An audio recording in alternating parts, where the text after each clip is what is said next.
નમસ્કાર દર્શક મિત્રો, અત્યારે હું ગોત્રી યસ કોમ્પ્લેક્સ 4 રસ્તા પાસે આવી પહોંચ્યો છું। આ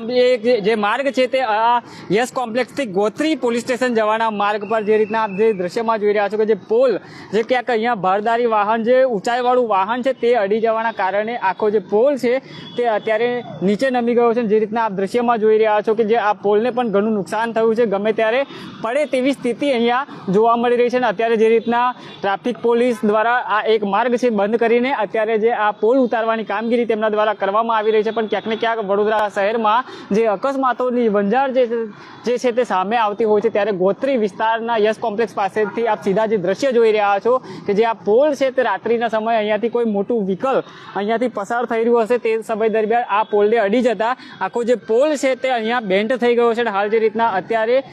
ટ્રાફિક પોલીસ અને જે તંત્ર દ્વારા આ પોલને હટાવવાની કામગીરી તેમના દ્વારા હાથ ધરવામાં આવી રહી છે, જેથી કરીને કોઈ જાનહાનિ ના થાય, કેમ કે આ પોલ ગમે ત્યારે ધડામ દઈને નીચે પડે તે પહેલા અત્યારે સુરક્ષિત રીતના જે પોલીસ દ્વારા અત્યારે જે આ પોલ હટાવવાની કામગીરી અત્યારે કરવામાં આવી રહી છે। એક બાજુનો માર્ગ છે તે બંધ કરવામાં આવ્યો છે અને જે રીતના વડોદરા શહેરમાં અવારનવાર અકસ્માતો ક્યાંક ને ક્યાંક વધી રહ્યા છે। હમણાં જ અમે આપને બતાવ્યું હતું કે અલકાપુરી, ગોત્રી, અમિતનગર 4 રસ્તા પાસે ને અહીંયા જે ગોત્રી યસ કોમ્પ્લેક્સ પાસેના જે આ 4 રસ્તા છે, જે અહીંયા આ જે થાંભલો જે આ પોલ જોઈ રહ્યા છો એ પોલ પર સીસીટીવી લગાવવામાં આવનાર હતા, પણ ક્યાંક ને ક્યાંક જે અહીંયાથી મોટું વાહન અહીંયાથી કોઈ પસાર થયું અને જેમાં આ પોલ તે વાહનમાં અડ્યું ને તેના જ કારણે જે આ આખો પોલ છે તે અત્યારે બેન્ટ થઈ ગયો છે। અત્યારે જે રીતના તંત્ર દ્વારા આ પોલને હટાવવાની કામગીરી તેમના દ્વારા કરવામાં આવી રહી છે અને હાલ જે રીતના આપ દ્રશ્યમાં જોઈ રહ્યા છો કે જે ક્રેનની મદદથી જે આ 2 કર્મચારીઓ છે તે ઉપર પહોંચ્યા છે અને આ પોલને સહી સલામત રીતના નીચે ઉતારવામાં આવી રહ્યો છે, જેથી કરીને કોઈ આ રોડ આ જે આ પોલ લગાવેલો છે તેના નીચેથી પસાર થાય ને જો કોઈના માથા પર ન પડે તેના માટે અત્યારે આ પોલની હટાવવાની કામગીરી અત્યારે કરવામાં આવી રહી છે। હાલ જે રીતના આપ દ્રશ્યમાં સીધા જોઈ રહ્યા છો કે જે રીતના ગોત્રી વિસ્તારમાં આ જે એક પોલ છે તે ક્યાંક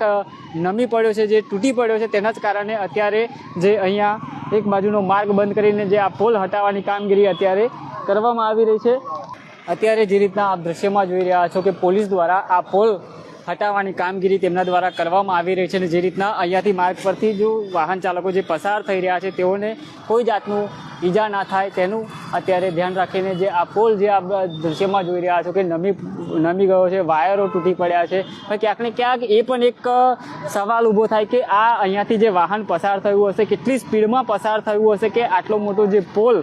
જે આખો બેન્ટ વાળી દીધો છે, પોલ ધરાશાયી થાય તેવી સ્થિતિ અત્યારે અહીંયા થઈ ગઈ છે અને જે રીતના અત્યારે વડોદરા શહેર પોલીસ દ્વારા આ પોલ હટાવવાની કામગીરી તેમના દ્વારા કરવામાં આવી રહી છે। એક બાજુનો માર્ગ બંધ કરીને સુરક્ષાને ધ્યાનમાં રાખીને આ પોલ અત્યારે દૂર કરવામાં આવી રહ્યો છે। વડોદરા શહેરમાં દિવસે દિવસે જે અકસ્માતો ક્યાંક ને ક્યાંક વધી રહ્યા છે, જો વાહન ચાલકો એકબીજાના જીવની ચિંતા કરે તો ચોક્કસથી અકસ્માતો ક્યાંક ઘટાડી શકાય। અને જે રીતના ટ્રાફિક પોલીસ દ્વારા પણ જે આ અપીલ કરવામાં આવી રહી છે સૌ વાહન ચાલકોને કે ટ્રાફિક નિયમોનું પાલન કરો અને જે રીતના એકબીજાના જીવની ચિંતા કરીને અકસ્માતોનો ઘટાડવામાં આપનો સહયોગ કરો। કેમેરામેન રાજ દુબે સાથે હું રવિ સિંધાસ, સ્પાર્ક ટુડે ન્યૂઝ, વડોદરા।